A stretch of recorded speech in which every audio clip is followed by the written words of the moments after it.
Hi guys, welcome to sweety kitchen. నేను మీ బాను. ఈరోజు ఒక హెల్దీ ఇన్స్టెంట్ బ్రేక్ఫాస్ట్ రెసిపీతో అయితే మీ ముందుకు వచ్చానండి. బరువు తగ్గాలనుకున్న వారికి, డైట్లో ఉన్న వారికి, ఓవర్ వెయిట్ ఉన్నవారు, స్పెషల్లీ షుగరు, డయాబెటీస్ ఇలాంటి ప్రాబ్లమ్స్తో బాధపడే వారికి అయితే చాలా మంచిదండి.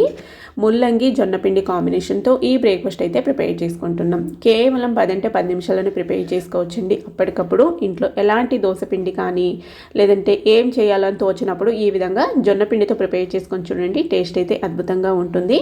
వీడియోని ఎక్కడ స్కిప్ చేయకుండా ఫుల్గా చూసి నచ్చినట్లయితే ఒకసారి ట్రై చేసి మీ ఒపీనియన్ అయితే నాతో షేర్ చేసుకోండి. మరి ప్రిపేర్ చేసుకునే విధానం అయితే చూసేద్దాం. దీనికోసం అయితే నేను ఒక ముల్లంగి తీసుకున్నానండి. నీట్గా వాష్ చేసి తీసుకున్నాను. దీనిపైన తొక్కని పీల్ చేసుకుందాం. ఇప్పుడైతే ఈ విధంగా పైన తొక్కని పీల్ చేసేసుకొని ముక్కలుగా కట్ చేసుకుందాం. చిన్న చిన్న ముక్కలుగా కట్ చేసుకుందాం. కావాలంటే తురుముకోవచ్చు. నేను ఇక్కడ ముక్కలుగా కట్ చేసుకున్నాను. ఈ విధంగా 1 కప్పు ముక్కలు వచ్చేలాగా కట్ చేసుకున్నానండి. హాఫ్ క్వాంటిటీ తీసుకున్నాను అన్నట్టు. ఒక ముల్లంగిలో సగం తీసుకొని 1 కప్పు ముక్కల్ని మిక్సీ జార్లోకి అయితే వేసుకున్నాను. ఈ విధంగా మెత్తగా మిక్సీ పట్టుకోవాలి. పలుకు అనేది ముక్కలు అనేది లేకుండా బాగా మెత్తగా వచ్చేలాగా చూసుకోండి. ఇప్పుడు ఇందులోకి 1 కప్పు బొంబాయి రవ్వ అయితే యాడ్ చేసుకుందాం. ఇది కూడా ఈ ముల్లంగిలో మిక్స్ అయ్యేలాగా బాగా మిక్సీ పట్టుకొని ఒక బౌల్లోకి అయితే తీసేసుకుందాం. చూడండి, ఈ విధంగా మిక్సీ పట్టుకున్న ఈ మిశ్రమాన్ని బౌల్లోకి తీసేసుకొని అందులోకి 2 కప్పుల జొన్నపిండి అయితే తీసుకుంటున్నాను.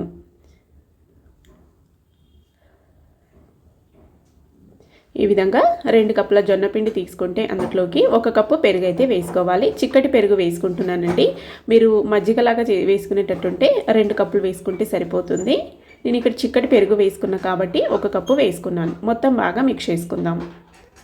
ఇందులోకి కొన్ని నేను ఇక్కడ 1 కప్పు వాటర్ వేసుకుంటూ మిక్స్ చేసుకుంటున్నానండి.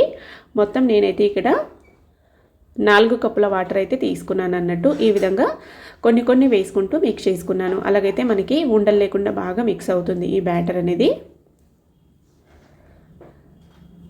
చూడండి, ఈ విధంగా కొన్ని వేసుకుంటూ మిక్స్ చేసుకుందాం. పిల్లలకి స్కూల్కి స్నాక్స్ బాక్స్ కూడా పంపించండి. స్కూల్ నుంచి రాగానే కూడా ఈ విధంగా హెల్తీగా అప్పటికప్పుడు జొన్నపిండి కాంబినేషన్తో ప్రిపేర్ చేసి ఇచ్చారంటే చాలా ఇష్టంగా తింటారు. టేస్ట్ కూడా చాలా బాగుంటుంది. పిల్లలు కూడా చాలా బాగా నచ్చుతుంది కూడా. ఈ విధంగా నేనైతే మొత్తము 4 కప్పుల నీళ్ళు అయితే వేసుకున్నాను. 2 కప్పుల జొన్నపిండికి 4 కప్పుల నీళ్ళు అయితే వేసుకున్నానండి. చూడండి, ఈ విధంగా వచ్చింది బ్యాటర్ అయితే. ఇప్పుడు దీనికి వెజిటేబుల్స్ని అయితే యాడ్ చేసుకుందాం. ఇక్కడ క్యారెట్ తురుము తీసుకున్నానండి. 1 కప్పు క్యారెట్ తురుము, అలాగే 1 కప్పు క్యాప్సికమ్ని సన్న ముక్కలుగా కట్ చేసుకున్నాను. అలాగే 1 కప్పు ఉల్లిపాయలని కూడా సన్న ముక్కలుగా కట్ చేసుకొని యాడ్ చేసుకోవాలి. ఇందులోనే టేస్ట్కి సరిపడా సాల్ట్ కూడా వేసేసుకొని బాగా మిక్స్ చేసుకోవాలి. బ్యాటర్ కన్సిస్టెన్సీ అయితే ఈ విధంగా ఉండాలండి. కరెక్ట్ కన్సిస్టెన్సీ ఉంది. ఇప్పుడు బ్యాటర్ కూడా రెడీ అయిపోయింది.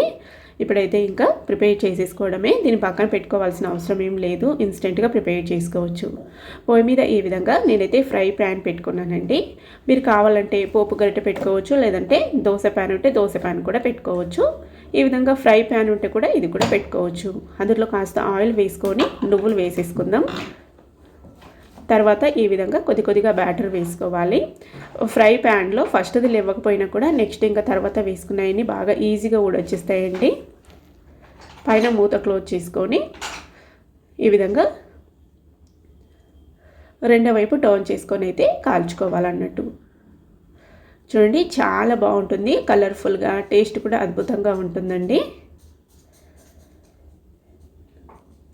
మనకి జొన్నపిండిలో కూడా కావలసినంత ఫైబర్ కూడా ఉండడం వల్ల మెగ్నీషియం కానీ కాల్షియం కానీ ఈ విధంగా బాగా ఎక్కువ పుష్కలంగా ఉండడం వల్ల చాలా మంచిదండి. డైజెషన్ అవ్వడానికి కూడా చాలా బాగా డైజెషన్ అవుతుంది. ప్లస్ ఇందులో వెజిటేబుల్స్ని యాడ్ చేసుకుంటాం కాబట్టి వెయిట్ లాస్లో ఉన్నవారికి, ఓవర్ వెయిట్ ఉన్నవారికి, డైట్లో ఉన్నవారికి, షుగరు, డయాబెటీస్తో బాధపడే వారికి అయితే చాలా మంచిది. ఇంతేనండి, చూసారు కదా. రెసిపీ నచ్చినట్లయితే ప్లీజ్ ఒక లైక్ చేసి మీరు కూడా ప్రిపేర్ చేసుకొని మీకు ఎలా కనిపించిందో ఈ రెసిపీ కామెంట్ బాక్స్లో అయితే నాతో షేర్ చేసుకోండి. మరి దీని గురించి కనుక ఏమైనా డౌట్స్ ఉంటే కూడా రండి కామెంట్ బాక్స్లో మాట్లాడుకుందాం. నచ్చిన చట్నీతో సర్వ్ చేసుకోవచ్చు. నేను ఇక్కడ టొమాటో అలాగే పల్లీల చట్నీతో అయితే సర్వ్ చేసుకున్నానండి. టేస్ట్ అయితే సూపర్ ఉండింది. Thank you for watching. Bye.